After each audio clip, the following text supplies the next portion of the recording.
Assalamualaikum warahmatullahi wabarakatuh. Nama saya Ferni Febriani, NIM 191520169. Saya akan menjelaskan mengenai teori psikoanalitik kontemporer dari Erik Erikson. Menurut teori Erik Erikson dalam psikoanalitik kontemporer, beliau memberi jiwa baru ke dalam teori psikoanalisis dengan memberi perhatian yang lebih pada ego daripada ID dan superego.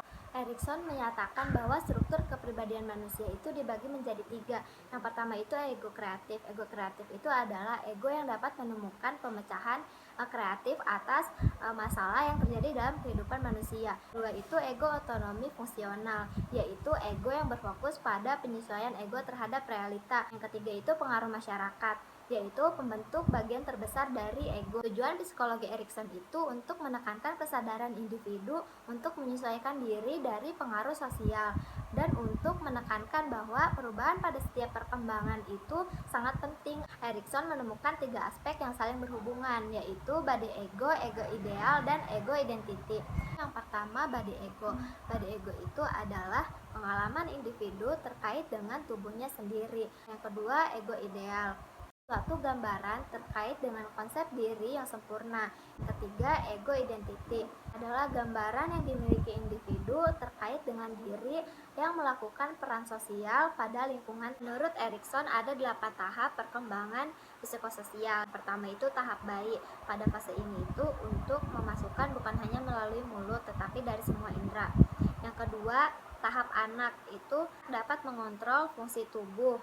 Terus yang ketiga, tahap bermain.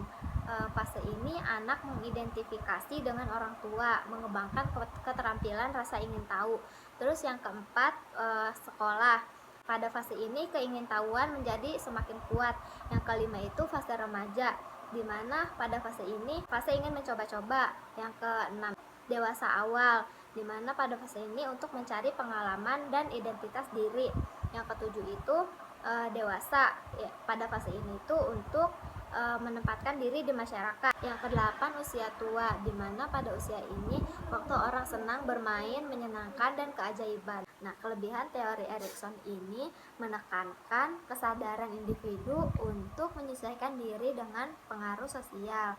Terus Erikson memandang ego sebagai struktur kepribadian yang otonom. Kekurangan teori ini adalah nilai ilmiah penelitian yang dilakukan Erikson tidak begitu akurat. Observasi dan analisis penelitian hanya dilakukan secara subjektif. Lanjut ke sejarah. Erik Homburger Erikson itu terlahir dengan nama Erik Salomonsen. Itu lahir pada tanggal 15 Juni 1902.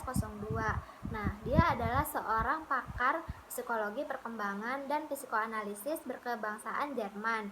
Dikenal akan teorinya yaitu perkembangan psikososial manusia.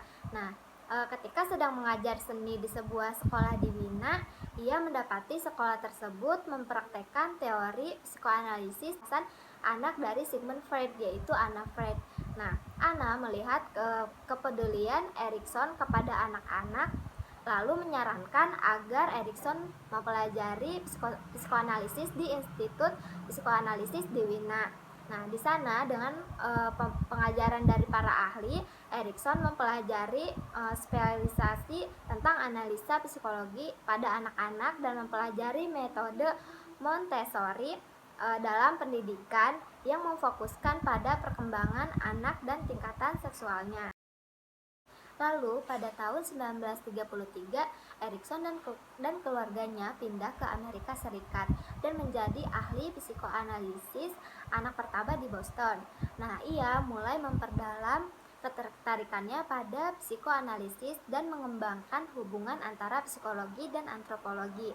Nah, penelitian-penelitian yang ia lakukan kelak menjadi dasar teori psikososial Erikson yang terkenal tersebut. Nah, pada tahun 1950, ia menerbitkan sebuah buku yang berjudul Childhood and Society. Nah, Erikson kemudian melanjutkan penelitiannya pada anak-anak dan anak muda. Ia mengembangkan suatu konsep bahwa terjadinya krisis perasaan dan identitas tidak bisa diacukan pada masa remaja. Nah, ia masih menulis buku dan kembali mengajar di Harvard University sampai pensiun pada tahun 1970.